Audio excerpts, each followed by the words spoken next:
Será que vale a pena abrir um MEI somente para contribuir para o INSS?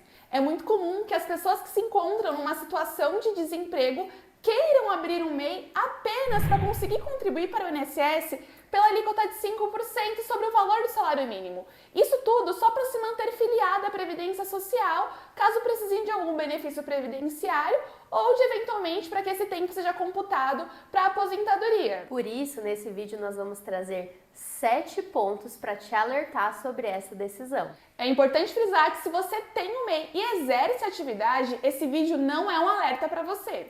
Também queremos frisar que esse vídeo não é uma crítica ao sistema do MEI. O MEI é maravilhoso para quem de fato o utiliza da forma correta. Esse vídeo é um alerta para as pessoas que querem abrir o MEI com a única finalidade de contribuir para o INSS, mas que não estão exercendo nenhuma atividade remunerada. Primeiro, é importante que você entenda quais são as obrigações contábeis relacionadas ao MEI. Para isso, eu trouxe aqui no canal a contadora Letícia, que tem propriedade para falar sobre esse assunto. O primeiro ponto é que o CNPJ-MEI é uma empresa. Sim, o CIMEI, o sistema do MEI, ele foi criado para formalizar aquela atividade que era vista como autônoma e trouxe a possibilidade desse autônomo virar um microempreendedor. Então ele tem ali o CNPJ, ele é individual, ele trabalha sozinho, mas ele tem essa regularização. Então essa empresa sim possui CNPJ, inscrição estadual e inscrição municipal. O segundo ponto é que a contribuição para o INSS do MEI é feita através do DAS. O DAS é o documento de arrecadação do Simples Nacional. Só pelo nome você já vê que não é só INSS que está ali envolvida. Ali dentro daquela guia a gente vai ter ICMS, IPI, ISS, a depender da atividade que você selecionou quando você abriu a empresa. Porque quando você abre o CNPJ também você precisa dizer qual é a atividade que você vai executar. Então, dentro dessa guia tem 5% sobre o salário mínimo federal, que vai para o INSS, que representa a maior parte da guia, e alguns outros tributos também. Por se tratar de uma empresa, será necessário enviar a declaração desse CNPJ. Essa declaração é anual e nela você vai informar o seu faturamento. Então, se a gente está falando aqui de pessoas desempregadas, qual que vai ser o seu faturamento? Zero. Né? Zero. Você informa ali se você teve uma situação especial, um encerramento de empresa, um desenquadramento, né? E a depender do faturamento que você declarar ali, da sua renda, você também vai precisar fazer a sua declaração do imposto de renda pessoa física. Então, é muito interessante essa parte do MEI, que ele tem essa facilidade de fazer a declaração de forma anual. Então, é uma declaração por ano, diferente das outras empresas, dos outros tipos de empresa, que declaram mensalmente para a Receita Federal e outros órgãos. O DAS é gerado todos os meses e ele vira uma dívida se você não pagar. Diferente do carnê do INSS, né? Que se você não pagar, você simplesmente não contribuiu. Que é a situação de muitas pessoas, inclusive do desempregado, né? Se ele não paga o INSS ali no carnê do autônomo, tudo bem, né? Ele não está contribuindo. Agora, no MEI, você tem a obrigação de pagar todos os meses. Mas eu não tive renda, mas eu não tive faturamento. Isso não importa. A partir do momento que você está com o CNPJ aberto, vai ser gerado o DAS mensalmente.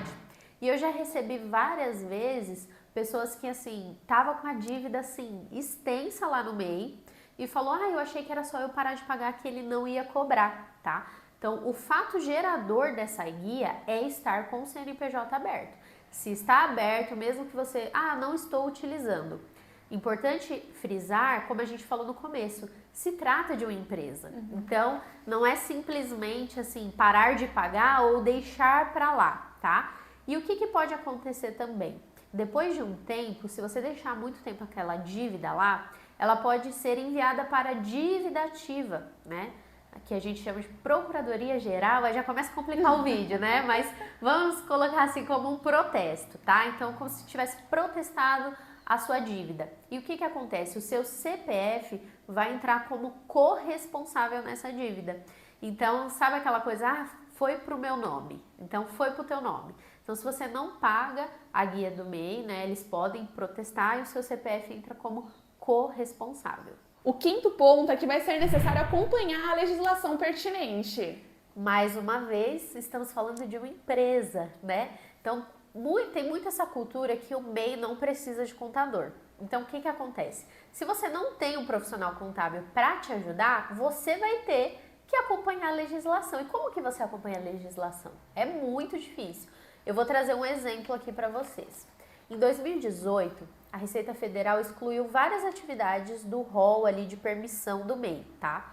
Então, por exemplo, profissionais que atuavam com marketing direto podiam ser MEI até 2018. E aí o que aconteceu? A pessoa abriu o MEI lá em 2017, estava trabalhando normal. Em 2018 entrou essa regra que o marketing direto não poderia mais ser MEI. Então, ou ela tinha que trocar a atividade, passar a exercer outra atividade, ou encerrar essa empresa, ou virar uma ME, né? Que é, lembra aquilo que eu falei? As empresas maiores, vamos colocar assim, para não dificultar. E aí, só que muita gente não percebeu e deixou o CNPJ aberto. E o que que aconteceu? Eles desenquadraram automaticamente esse CNPJ do sistema do MEI. Quando a pessoa foi perceber que ela era ME, já tinha tempo. E aí ela estava devendo obrigação mensal. Lembra que eu falei que as empresas maiores têm obrigações mensais?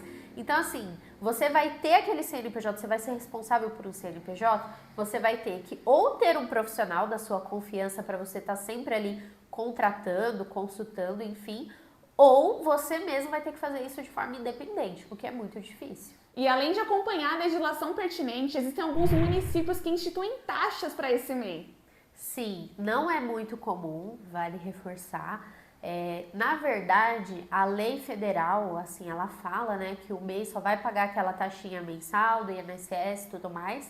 Porém, eu já vi no exercício da minha profissão algumas cidades que cobram, por exemplo, não sei se vocês já ouviram falar, a TFE, que é uma taxa de funcionamento de estabelecimento.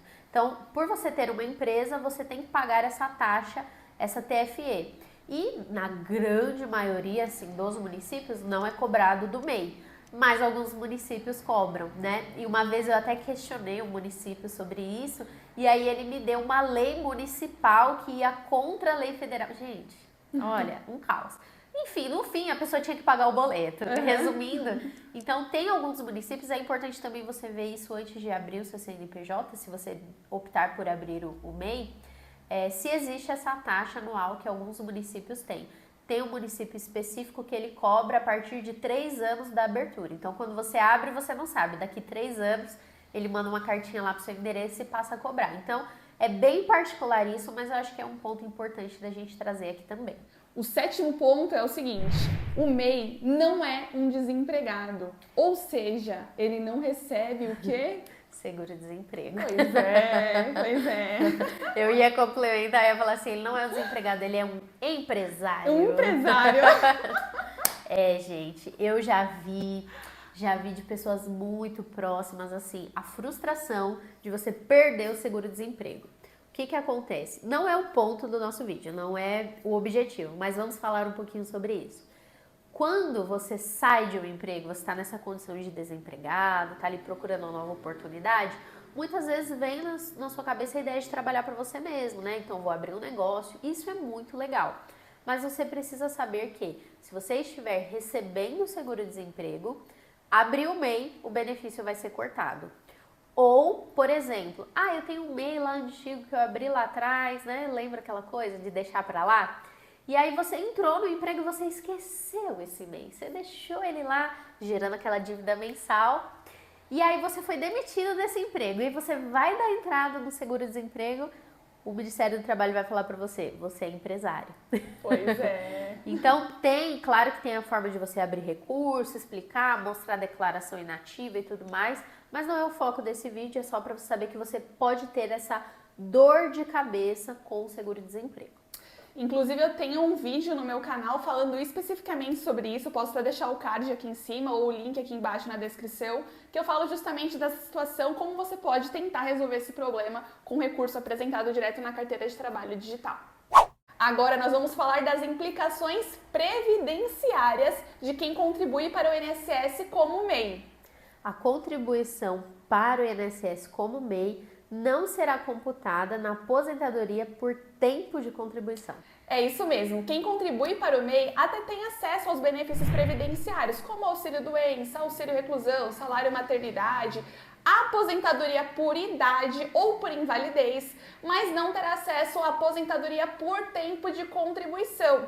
E um outro ponto, esse período contribuído como MEI não pode ser utilizado no regime próprio da Previdência Social. Portanto, se você foi servidor público ou pretende um dia ser servidor público e quiser utilizar esse período como MEI para computar com um período trabalhado pelo regime próprio da Previdência Social, esse período não vai poder ser aproveitado naquele regime. Esse período só vai poder ser aproveitado no regime próprio da Previdência Social ou para computar numa aposentadoria por tempo de contribuição ou pelas regras de transição, se você complementar essa alíquota, pagando essa diferença de 15% que existe da alíquota completa de 20% em comparação a de 5%. Vai ter que pagar essa diferença de 15% como acréscimo de juros de mora e não vai poder alterar a base de cálculo. Quem contribui pelo MEI, contribui sobre 5% sobre o valor de um salário mínimo. Se um dia precisar complementar esse valor, não vai poder alterar essa base de cálculo para colocar um salário de contribuição maior. Portanto, saiba que se você contribui pelo MEI, você vai sempre estar contribuindo pelo salário mínimo, ainda que você realize a complementação no futuro. Não existe nada na lei que te proíba de abrir um CNPJ MEI apenas para contribuir com o INSS. Entretanto, essa não é a forma mais adequada, seja pelas implicações contábeis que a Letícia acabou de explicar, pelas obrigações que você vai ter por ter um CNPJ MEI aberto, como principalmente pelo risco de, no futuro, existir algum tipo de vedação legal para essa prática, o que pode prejudicar na concessão de algum benefício previdenciário que talvez você esteja precisando naquele momento. Caso você esteja desempregado, então a melhor forma de você contribuir com o INSS é como segurado facultativo. E dessa forma você pode contribuir tanto pelo plano normal, pela alíquota de 20%, utilizando o código 1406, que pode ser em cima de um salário de contribuição, de uma base de cálculo entre o valor do salário mínimo e até o teto da Previdência Social, que eu vou colocar os valores aqui embaixo na descrição, ou então pelo plano simplificado, utilizando a alíquota de 11% pelo código 1473, em cima do valor de um salário mínimo. O salário de contribuição seria, no máximo, o valor de um salário mínimo. Lembrando, se contribuir pelo plano normal, pela alíquota de 20%, vai ter acesso a todos os benefícios previdenciários, inclusive esse tempo vai ser computado para aposentadoria por tempo de contribuição. Mas se contribuir pela alíquota de 11%, que é pelo plano simplificado, vai acontecer a mesma coisa que acontece com o MEI. Se você precisar utilizar esse período para uma aposentadoria por tempo de contribuição, você vai precisar complementar essa diferença. No caso, essa diferença vai ser só de 9%, dos 20% com a diferença de 11%, paga essa diferença de 9% com acréscimo de juros, também sempre limitado o salário de contribuição ao valor de um salário mínimo. Não vai conseguir corrigir esse valor de salário de contribuição lá na frente. Dica bônus: existe uma forma de você contribuir para o INSS sobre a alíquota de 5% e não é como o MEI. Pois é. Essa forma de contribuição é como segurado facultativo baixa renda. Mas aqui vem um ponto bastante importante. Para contribuir dessa forma, precisa ser baixa renda. E o que seria esse segurado baixa renda? Tem que ser uma pessoa que se dedica exclusivamente aos afazeres domésticos, ou seja, a dona de casa, o dono de casa, que faz os afazeres domésticos no âmbito da sua própria residência, ou seja, não é a diarista, não é a empregada doméstica, é a pessoa que realmente é a dona de casa, o dono de casa que trabalha na sua própria residência e pertença a uma família de baixa renda, ou seja, uma família que tenha como renda familiar o valor de até 2 salários mínimos. E principalmente, essa família precisa estar inscrita no CAD único. Ou seja, a contribuição pela alíquota de 5% como segurado facultativo baixa renda não é para qualquer pessoa. Precisa atender a esses critérios que eu acabei de explicar. E da mesma forma como acontece no MEI, se por acaso esse segurado facultativo baixa renda quiser aproveitar esse período contribuído pela alíquota de 5% para requerer uma aposentadoria por tempo de contribuição ou para utilizar esse período lá no regime próprio da Previdência Social, ele vai precisar complementar essa alíquota, da mesma forma como acontece no MEI. Paga essa diferença de 15% com o acréscimo de juros, sempre limitado ao valor de um salário mínimo. Então, só pra gente resumir, eu vou fazer a pergunta que vocês querem fazer pra Karina. Digamos que a Previdência Social tem um plano básico, um plano premium. Então, se você quer usufruir de todos os benefícios, somar com o tempo de contribuição, etc., é 20%.